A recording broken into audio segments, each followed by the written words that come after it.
As you begin to put the final touches on your informative speech, I want to cover some of the strategies in speaking. This is in Lesson 7. In Lesson 7, it's informative speaking, and they've looked at the different types of informative speeches, which are demonstration, background, and definition or concept speeches.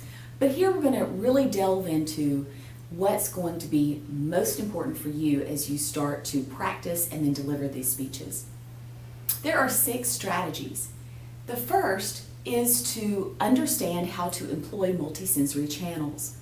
Learning the way that we're doing right now, learning through only auditory, if you weren't able to see me at all, would really lose your attention in a very short amount of time. But even visually, as you see me as the speaker, I have to think about multisensory channels. So having a visual aid.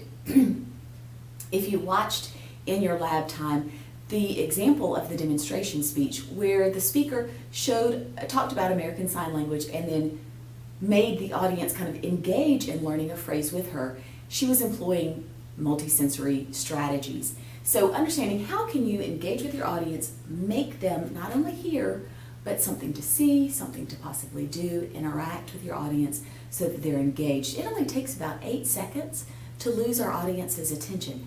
8 seconds. That is a very short amount of time. So you as a speaker in any situation, whether it's professional or as a student, but for the rest of your time as you work and interact with individuals, you need to think about the very short amount of time that you have to truly engage them and how you change your presentations up in a way that is interesting to the audience. Secondly, repetition. As we go into this political season and we're listening to politicians, many of them will have kind of a catchphrase or some type of value or policy that they're going to enact or stand behind. And so they're going to repeat that phrase to make sure that it's front of mind with their audience. Repetition creates memory. So as you go back through your speech, now you've done your preparation outline, you think about what is something that's really important that I want to stick with the audience as they leave. Maybe it's a number, a statistic.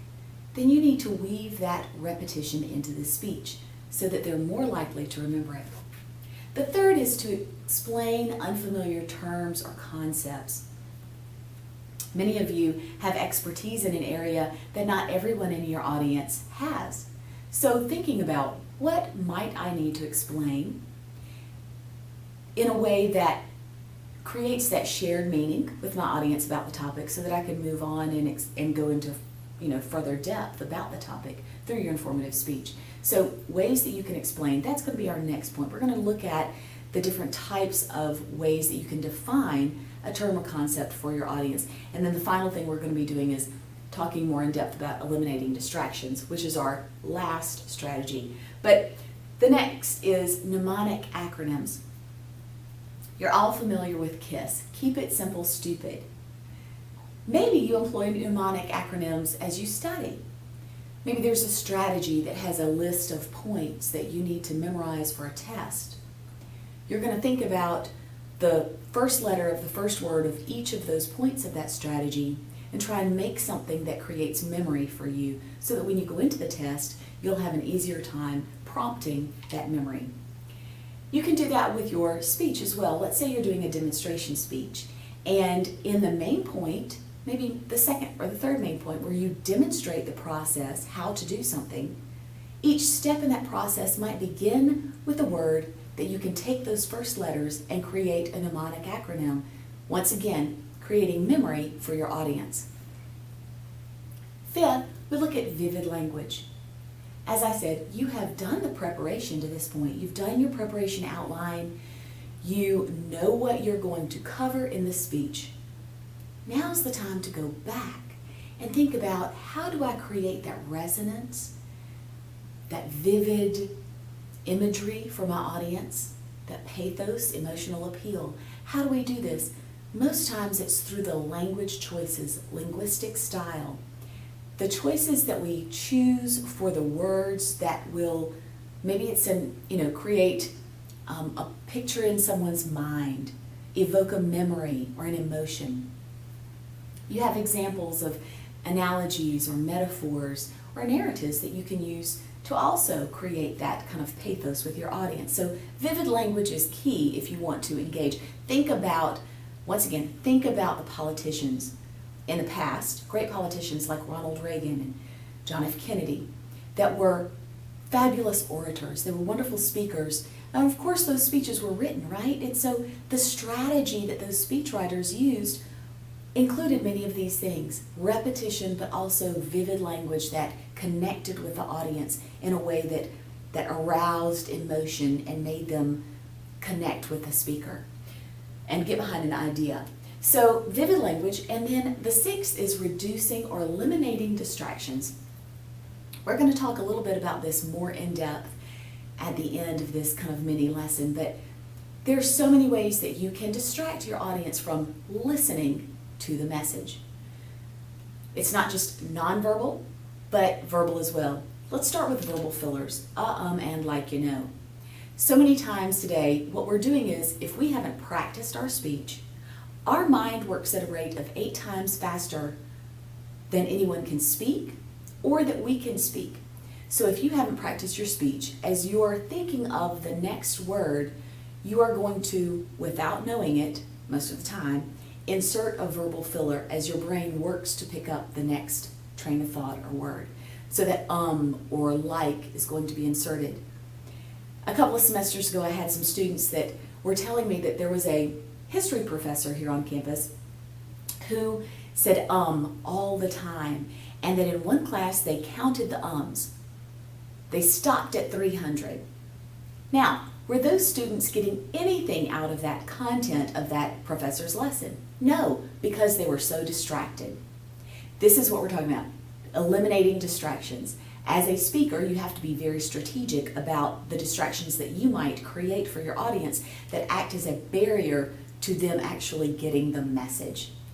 So verbal fillers are one, and then nonverbal. What we do, our gestures, maybe it's pacing, shaking loose change in our pocket, nervous habits that we might not know that we're doing.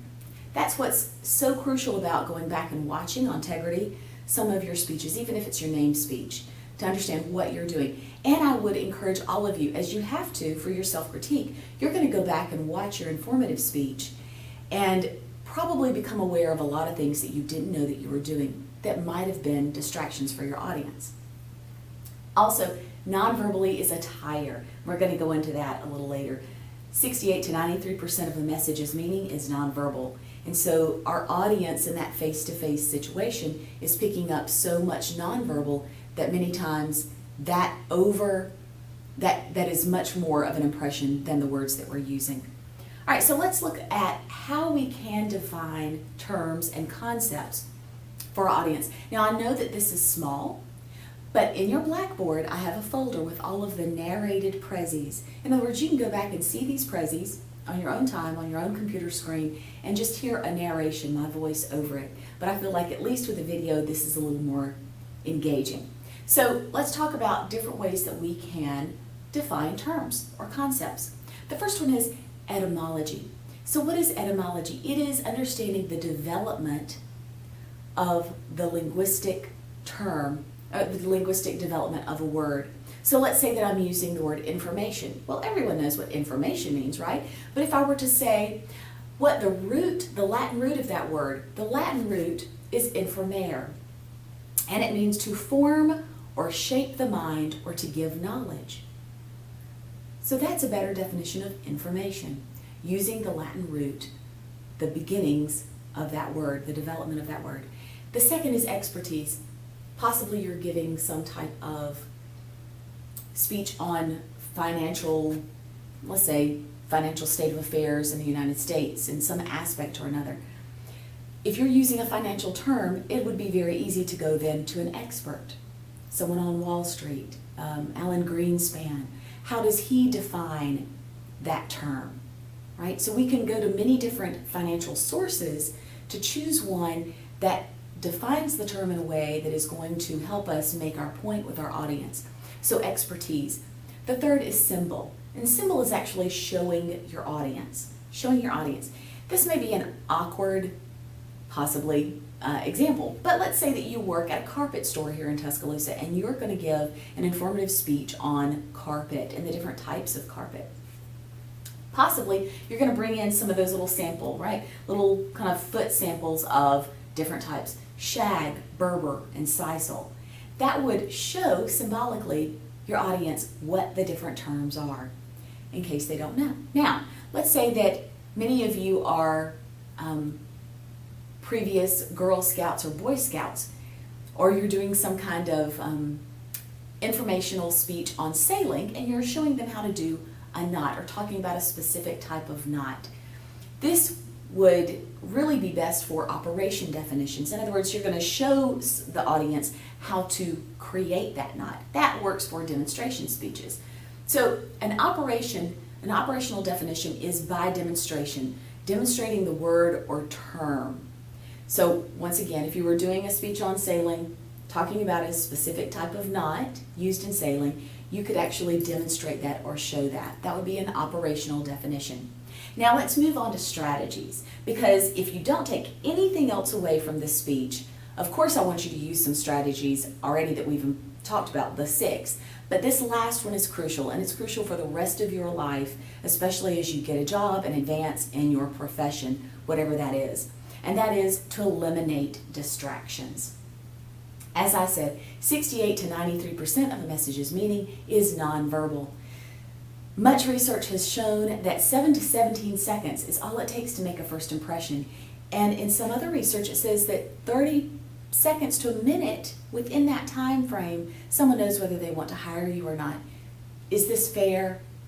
Maybe, maybe not. However, you have this knowledge, and so what you choose to do with it matters. You know, knowledge is power. So how do you choose to understand and incorporate the knowledge of first impressions and how quickly people form first impressions to your advantage? How do you create a favorable impression? How do you create a credible impression? So it's not the words that you use many times, but it's that nonverbal communication that is going to make that impression for the other individual.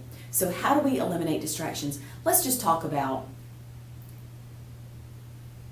clothing choices. Now, Miley Cyrus is obviously an extreme example, and yes, she's an idiot, even if she can sing. Moving on. The Housewives, a little better, but that's still not what we want you to be in speeches, females. Kim, I'm going to fall on the sword here. No one is listening to anything that Kim Kardashian has to say. Obviously, she really doesn't have anything worthwhile to say. But when we see her, all we see is distraction, visual distraction. Nothing that lends us to believe that she is an incredible, a credible individual on any level. Now, men, I'll pick on you for a moment. No t-shirts that have anything to say. We want you to look slick. Now, which individual would you rather hear a speech from, or that you would think would be an authority on something? Obviously, I think we would choose Jay-Z. So, what do we need to think about as we look at distractions? Visually, females, if you take nothing else away from this, let me implore, beg, and plead with you. Cute is not credible. Cute is not credible. Visual, men are visual. So if you have on clothing that is low cut, too high, a long shirt is not a dress.